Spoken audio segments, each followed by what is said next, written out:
Hi viewers, welcome back to ஆயுதம் அறிவோம்.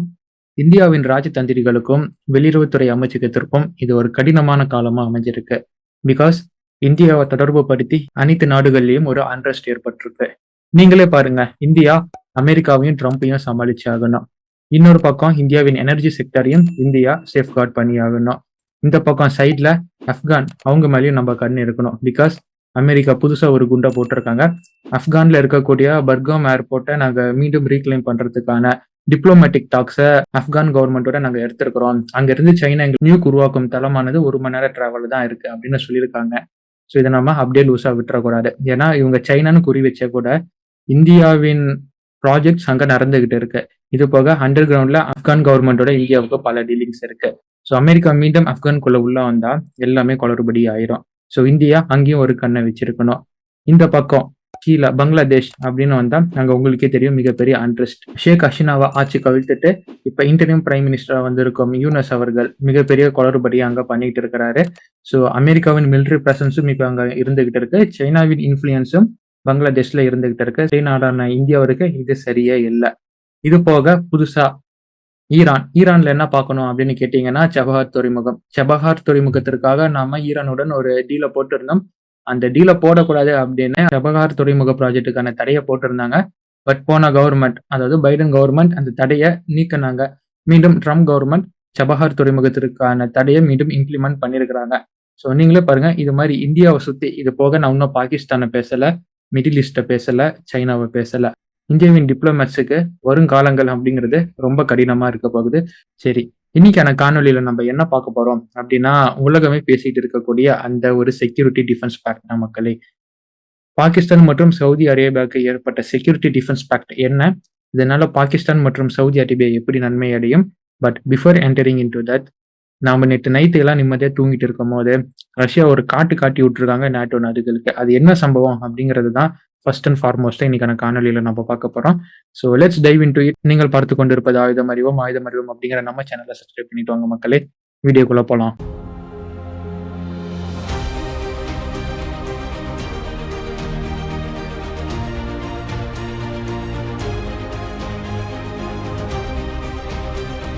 Friends, நேற்று செப்டம்பர் 19 ரஷ்யாவை சேர்ந்த 3 MiG-31 ரக போர் விமானங்கள் R-73 அப்படிங்கிற மிசைலை ஏந்திக்கிட்டு எஸ்டோனியாவின் ஏர் ஸ்பேஸை பிரீச் பண்ணி அவங்க ஏர் ஸ்பேஸ்க்குள்ள சுமார் 12 நிமிடங்கள் பறந்ததாக செய்திகள் இப்ப எஸ்டோனியா அரசாங்கம் சொல்லியிருக்கிறாங்க.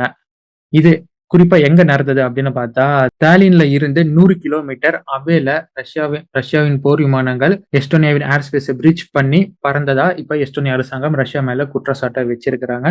நமக்கு ஆல்ரெடி தெரியும், இந்த செப்டம்பர் 9, 10 ஆகிய தேதிகள்ல 20க்கும் மேற்பட்ட ரஷ்யாவின் ட்ரோன்கள் போலாந்துக்குள்ள வந்ததாக மிகப்பெரிய பரபரப்பு உருவாக்கப்பட்டது. போலாந்து நேட்டோ பிளாக்கை கூப்பிட்டு உடனே ஆர்டிகல் 4 நம்ம இம்ப்ளிமெண்ட் பண்ணணும், இப்படியே விட்டா சரி வராது. நம்மளுடைய ரெடினஸை இப்ப ரஷ்யா சோதிச்சு பார்க்க ஆரம்பிச்சிருக்காங்க. ஸோ உக்ரைனுக்கு அடுத்து அதுவும் நான் தான் அப்படிங்கிற மாதிரி போலாந்து பரபரப்பா பேசி ஆர்டிகல் 4 ரஷ்யாவுக்கு எதிராக இம்ப்ளிமெண்ட் பண்ண முடிவு பண்ணாரு. இப்போ வரைக்கும் ஆர்டிகல் 4 இம்ப்ளிமெண்ட் பண்ணப்படல. இதை தொடர்ந்து அடுத்த 10 நாள்ல இது மாதிரி ஒரு சம்பவம் நடக்குது. அதாவது எஸ்டோனியாக்குள்ள ஏர் ஸ்பேஸை பிரீச் பண்ணி அவங்களுடைய போர் விமானங்களை பயன்படுத்தியிருக்காங்க அப்படிங்கிறது. ஸோ இதை மேற்கோள் காட்டி, அதாவது போலண்டை மேற்கோள் காட்டி எஸ்டோனியாவின் பிரைம் மினிஸ்டர் கிறிஸ்டன் மைக்கேல் இவரு என்ன சொல்றாருன்னா, உடனே ஆர்டிகல் 4 ரஷ்யாவுக்கு எதிராக நம்ம இம்ப்ளிமெண்ட் பண்ணணும், இது இப்படியே விட்டுக்கிட்டு இருந்தா சரி வராது. என்னதான் ஒரு பக்கம் அப்படி உள்ள வந்த போர் விமானத்தை F-35 கொண்டு எஸ்டோனியா அரசாங்கம் அதை வெளியில துரத்தி விட்டாலுமே பத்தாது போருக்கான ரெடினஸ் என்ன அப்படிங்கறத செக் பண்ணி பார்க்க ஆரம்பிச்சுட்டாங்க.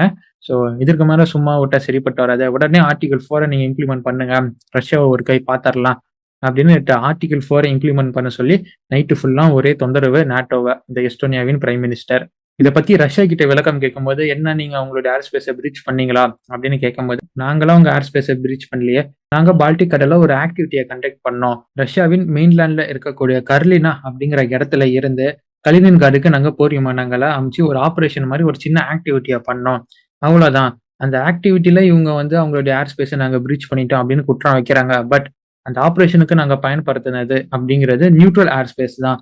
நேட்டோவின் ஏர் ஸ்பேஸோ இல்ல அந்த பர்டிகுலர் நாட்டுக்கான ஏர் ஸ்பேஸ்க்குள்ளேயே நாங்க ஒன்றும் பூந்து போல. நியூட்ரல் ஏர் ஸ்பேஸை, பால்டிக் கடல்ல இருக்கக்கூடிய நியூட்ரல் ஏர் ஸ்பேஸை தான் நாங்க பயன்படுத்தி கர்னிலால இருந்து கலினின்கார்டுக்கு போனோம் அப்படின்னு இவங்க ரஷ்யாவின் எம்ஓடி மற்றும் ரஷ்யாவின் மீடியா ஸ்போக்ஸ் பர்சன் இது மாதிரி சொல்லியிருக்காங்க. நீங்க இந்த மேப்பை பாத்தீங்கன்னா தெரியும். நான் உங்களுக்கு ஏரோ மார்க் போட்டிருப்பேன் பாருங்க. கர்லினா எங்க இருக்கு மற்றும் கலினின்கார்டு எங்க இருக்கு. நடுவுல பாத்தீங்கன்னா உங்களுக்கு போலாந்து வரும், எஸ்டோனியா வரும். ஸோ எஸ்டோனியால தாலின் அப்படிங்கிற இடத்தையும் நான் உங்களுக்கு வந்து மார்க் பண்ணியிருப்பேன். ஸோ இவங்க இந்த ரூட்ல போயிருக்கும் போது இவங்க ஏர் ஸ்பேஸ் இவங்க பிரீச் பண்ணிட்டாங்க அப்படிங்கிறது தான் இப்ப climate.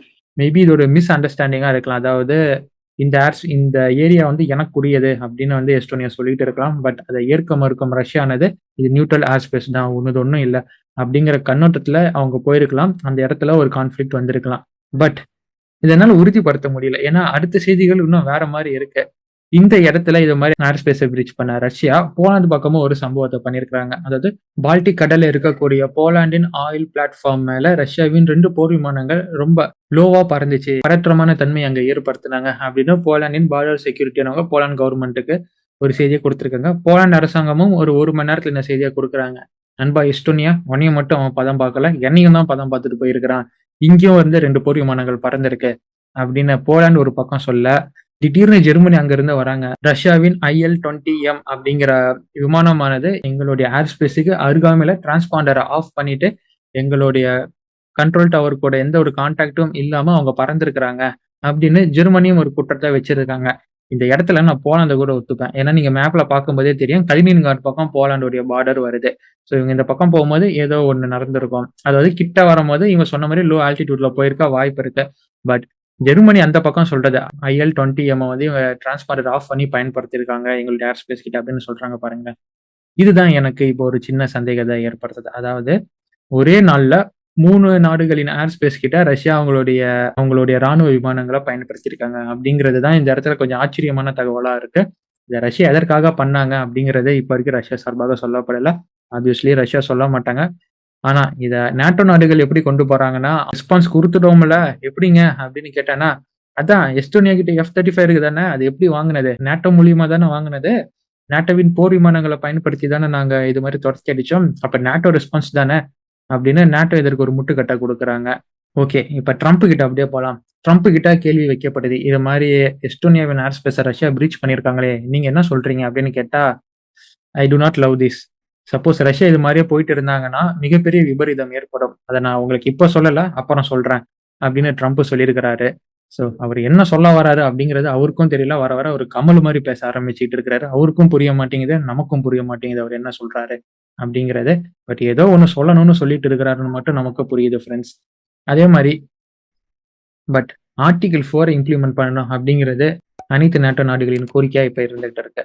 So what NATO will do against Russia அப்படிங்கிறது இப்ப மிகப்பெரிய கேள்விக்குறியாகவும் மிகப்பெரிய அழுத்தமாகவும் இப்ப நேட்டோவுக்கு இருந்திருக்கு, நேட்டோ குழுவுக்கு இருந்திருக்கு. சமீபமா இந்தியா கிட்ட ஆபரேஷன் சிந்தூர்ல அடி வாங்கின பாகிஸ்தானுக்கு ஒரு பக்கம் பயம் இருக்கும்ல, திருப்பி எங்கேயாச்சும் ஆபரேஷன் சிந்தூர் இந்தியா ஆரம்பிச்சிருவாங்களோ அப்படின்னு பயம் இருக்கும் நேரத்துல இது மாதிரி சவுதி அரேபியா கிட்ட இருந்து வந்த ஆஃபரை ஒரு பாதுகாப்பு கவசம் மாதிரி யூஸ் பண்ணிக்க பாகிஸ்தானும் தயங்காம ஓகே சொல்றாங்க. ஸோ அதன் விளைவாக இரு நாடுகளுக்கும் இடையே இந்த செக்யூரிட்டி டிஃபென்ஸ் பேக்ட் அப்படிங்கிறது கையெழுத்தாகினது. இது மூலியமா பாகிஸ்தான் அடிச்சா என்னடா அப்படின்னு கேட்க சவுதி அரேபியா வரும், சவுதி அரேபியா அடிச்சா என்னடா அப்படின்னு பாகிஸ்தானும் கேட்பாங்க. இதுல இருக்க முக்கியமான டேர்ம், அதுல சொல்லப்பட்ட ஸ்டேட்மெண்ட் என்ன அப்படிங்கறத நான் உங்களுக்கு படிச்சு காமிக்கிறேன் பாருங்களேன். Comprehensive defence agreement that encompass all military means அப்படின்னு இவங்க சொல்லியிருக்காங்க. அந்த ஆல் மிலிட்டரி மீன்ஸ் அப்படிங்கிறது தான் இந்த இடத்துல மிகப்பெரிய வார்த்தையாக பார்க்கப்படுது. அண்ட் இதுதான் பாகிஸ்தானின் இந்த நியூக்ளியர் அம்பர்லாக்குள்ள சவுதி அரேபியாவை கொண்டு வருது. அதாவது எந்த வகையான மிலிட்டரி தாக்குதலா இருந்தாலுமே எல்லாமே நாங்க பயன்படுத்தி பாகிஸ்தானின் அனைத்து ராணுவ சாதனங்களையும் நாங்க பயன்படுத்துவோம். சவுதி அரேபியன் அனைத்து சாதனங்களுமே பாகிஸ்தானும் பயன்படுத்தி இரு நாடுகளும் பாதுகாக்கும் அப்படிங்கிறது தான் இந்த ஸ்டேட்மெண்ட்டின் ஆழமான கருத்தா இருக்கு. ஸோ இப்போ இதுதான் மையப்படுத்திக்கிட்டு பாகிஸ்தானின் அணு ஆயுத பாதுகாப்பு கொடைக்குள் சவுதி அரேபியா வந்தது அப்படின்னு எல்லாரும் சொல்லிட்டு இருக்கிறாங்க. Yes, this is true. இந்த டிஃபென்ஸ் பேக்டையே சவுதி எப்படி க்ளோஸ் பண்றாங்கன்னு பாருங்களேன். 6 பில்லியன் எய்டு நான் உனக்கு கொடுக்குறேன், உன்னுடைய நியூக் முதற்கொண்டு உன்னுடைய ஃபுல் சப்போர்ட் எனக்கு நீ கொடுக்கணும், என்னை அடிச்சா உன்னுடைய நியூக்ளியர் ஆயுதத்தை பயன்படுத்த கூட நீ ரெடியா இருக்கணும் அப்படின்னு சொல்லி தான் இந்த பேக்டையே அவங்க போடுறாங்க. 1960 இருந்து பாகிஸ்தானின் மிலிட்ரியானது இந்த சவுதி அரேபியாவின் மிலிட்ரிக்கு ராணுவ பயிற்சியானது கொடுத்துக்கிட்டு இருக்கிறாங்க. They are still providing their military support to the Saudi Arabia. And Saudi அரேபியாவும் இந்த பக்கம் நம்ம பார்த்தோம்னா சவுதி அரேபியா மிலிட்ரி இருக்கு. பட் அவங்க ஒரு அஃபென்சிவ் மிலிட்ரியா அப்படின்னு பார்த்தா அஃபென்சிவ் மிலிட்ரி இல்ல, டிஃபென்சிவ் மிலிட்ரி தான். ஸோ உள்ள வரும் தாக்குதலை எதிர்கொள்றதுக்கு மாதிரியான மெக்கானிசம் தான் அவங்க அவங்களோட மிலிட்டரியா கட்டமைச்சிருக்கிறாங்க. பட் இப்போ போட்டிருக்கும் டிஃபென்ஸ் பேக்ட் மூலியமா அவங்க இப்ப அஃபென்சிவாக மாறுறாங்க. யாரு? சவுதி மாறுறாங்க. ஃபர்ஸ்ட் நான் இந்தியா பக்கம் வரேன். இந்தியா பக்கம் வந்தோம் அப்படின்னு பார்த்தோம்னா, ஃபர்ஸ்ட் சவுதி அரேபியாவுக்கும் இந்தியாவுக்கும் மிகப்பெரிய ஒரு அக்ரிமெண்ட் இருந்துகிட்டு இருக்கு. சவுதி அரேபியா மிகப்பெரிய இன்வெஸ்டராக இந்தியாவுக்கு இருந்துகிட்டு இருக்கிறாங்க. எடுத்தோம் கவுத்தோன்னு இந்தியா இந்த இடத்துல இனிமேட்டு பாகிஸ்தான் அடிக்கிறதெல்லாம் முடிவு பண்ணாது. இந்த இரு நாடுகளுக்கும் உட்பட்ட டிஃபென்ஸ் பேக்ட் அப்படிங்கிறதானது இந்தியாவை ஒரு கன்சர்னுக்கு தள்ளி இருக்கு. பிகாஸ் இந்த டிஃபென்ஸ் பேக்ட் கையெழுத்தான உடன் நம்மளுடைய மினிஸ்ட்ரி ஆஃப் எக்ஸ்டர்னல் அஃபேர்ஸ் என்ன சொன்னாங்கன்னா, சவுதி அரேபியா மற்றும் பாகிஸ்தானுக்கு இடையே கையெழுத்தான டிஃபென்ஸ் பேக்ட் நாங்கள் டீட்டெயிலாக படிச்சுக்கிட்டு இருக்கிறோம். ஸோ அதோடைய கான்சிக்வன்சஸ் என்ன அப்படிங்கிறத நாங்கள் படிக்கிறோம் அப்படின்னு சொன்னாங்க. இந்த ஸ்டேட்மெண்ட் எம்ஏ கிட்ட இருந்து வந்திருக்குனாவே ஏதோ ஒரு கான்சிக்வன்சஸ் இல்லை ஏதோ ஒரு வருத்தப்படக்கூடிய செய்தி அதில் இருக்கு அப்படிங்கிறது தான் அர்த்தம். மை டியர் ஃப்ரெண்ட்ஸ், இரு நாடுகளின் டிஃபென்ஸ் பேக்ட் மூலயமா பாகிஸ்தான் மிலிட்டரிக்கு கிடைக்கக்கூடிய சவுதி அரேபியாவின் ஃபண்ட் ஒரு பகுதியானது கண்டிப்பா பாகிஸ்தானின் டிஃபென்சிவ் கேப்பபிலிட்டியை அப்கிரேட் பண்றதுக்காகவும் அவங்களுடைய மிலிட்டரியா மாடர்னைஸ் பண்றதுக்காகவும் பாகிஸ்தானானது பயன்படுத்துவாங்க. உங்களுக்கே தெரியும், எல்லையோரங்களில் இந்தியா பாகிஸ்தானுக்கு இடையே எப்பயுமே கைகலப்பா ஆயிட்டு இருக்கும். அந்த இடத்துல பாகிஸ்தான் அவங்களுடைய மிலிட்டரி கேப்பபிலிட்டிஸை அப்கிரேட் பண்ணாங்கன்னா அதற்கு தகுந்தவாறு நம்மளுடைய மிலிட்டரி கேப்பபிலிட்டிஸும் நம்ம இன்க்ரீஸ் பண்ணணும் to balance the regional instability.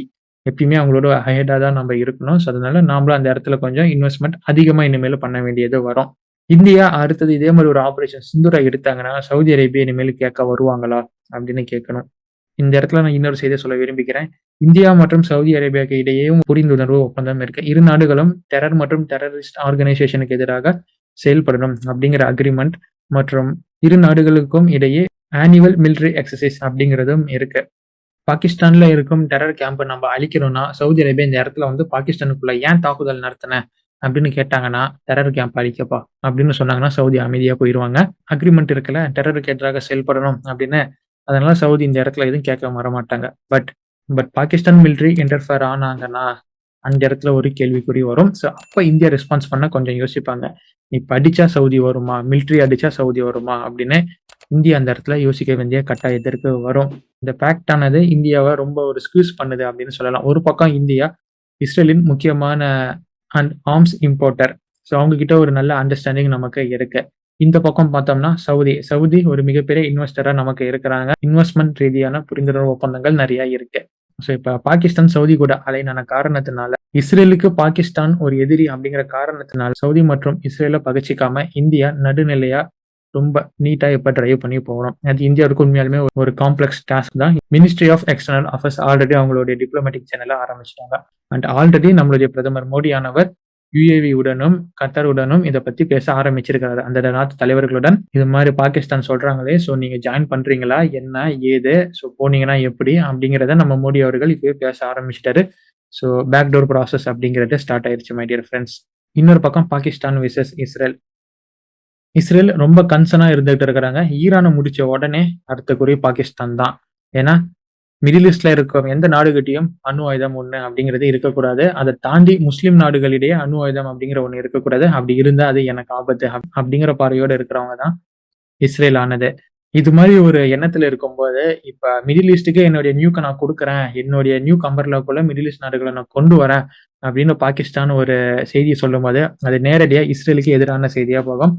இந்தியாவுடன் சேர்ந்து இஸ்ரேல் பாகிஸ்தானின் நியூட்ரலைஸ் பண்றதுக்கான பல வேலைகளை இறங்குவாங்க. இஸ்ரேலின் மொசாட் மற்றும் இந்தியாவின் ட்ரா அமைப்புகள் மூலியமா செயல்படுத்துவதற்கான நிறைய வாய்ப்புகள் இருக்கு my dear friends. Saudi Arabia ஏன் இப்ப இது மாதிரியான மூவ்க்கு போனாங்க அப்படின்னு பார்த்தோம்னா, ஃபர்ஸ்ட் நம்ம இந்த மூவ் ஆனது எப்ப எடுக்கப்பட்டது அப்படின்னு பார்க்கணும். ஓஐசி மீட்டிங் முடிஞ்ச பிறகு. ஓஐசி மீட்டிங் எதற்காக எடுக்கப்பட்டது? இஸ்ரேல் கத்தாருக்குள்ள வந்து தாக்குதல் நடத்தினதற்காக. கட்டார்ல அமெரிக்காவின் இன்ஃபுளுயன்ஸ் அப்படிங்கிறது அதிகமா இருக்கு. அமெரிக்கா அவங்களுடைய ஏர்பேஸ் எல்லாம் உள்ள வச்சுட்டு இருக்கிறாங்க.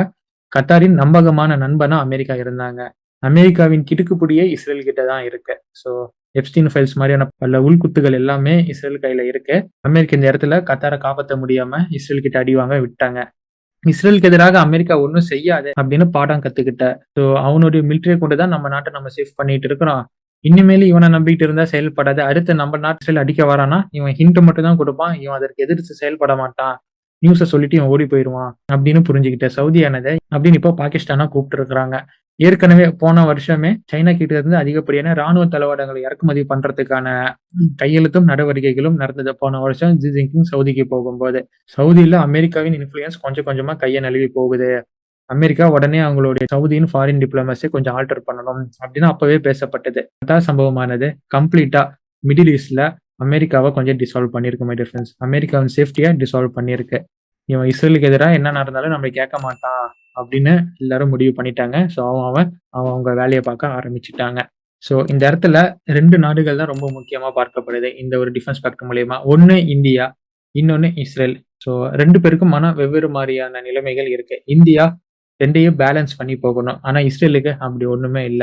இஸ்ரேல் அடிக்கணுங்கிற முடிவுல தான் இருக்கிறாங்க. ஸோ அடிப்பாங்க பாகிஸ்தான். இந்த பேக்ட போட்டா கொஞ்ச நேரத்திலேயே மூவ்மெண்ட் ஸ்டார்ட் ஆகுது. அதாவது பாகிஸ்தானின் மிலிட்டரி பர்சனல்ஸ் சுமார் 25,000 பாகிஸ்தானிய வீரர்கள் சவுதி மற்றும் ஏமன் பார்டர்ல பாகிஸ்தானால டெப்ளாய் பண்ணப்பட்டிருக்காங்க. பிகாஸ் சவுதியின் செக்யூரிட்டியை கேரண்டி பண்றதுக்காக. ஆல்ரெடி சவுதிக்கும் ஏமனுக்கும் ஏகப்பட்ட பஞ்சாயத்து இருக்குன்னு. அடிக்கடி சவுதியின் எண்ணெய் கிணறுகளை இவனுங்க தாக்கிட்டு இருப்பானுங்க. யாரு? ஏமனின் ஹூத்திகள். யாரின் பேச்சுக்கு இணங்க அப்படின்னு கேட்டீங்கன்னா ஈரானின் பேச்சுக்கு இணங்க. இது மாதிரி தாக்குதல் நடத்திட்டு இருப்பாங்க.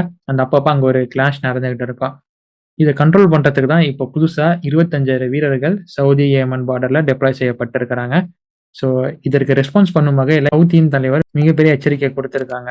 இந்த பார்டர் ஆனது இனிமேல் பாகிஸ்தானின் வீரர்களுக்கான கிரேவியார்டா மாறும். பாகிஸ்தான் மிகப்பெரிய தவறை செஞ்சுட்டு இருக்கிறாங்க அப்படின்னு. ஸோ ஏமன் இப்போ பாகிஸ்தானின் இந்த மூவ்ல ரொம்ப டிஸ்கம்ஃபர்ட்டா இருக்கிறாங்க.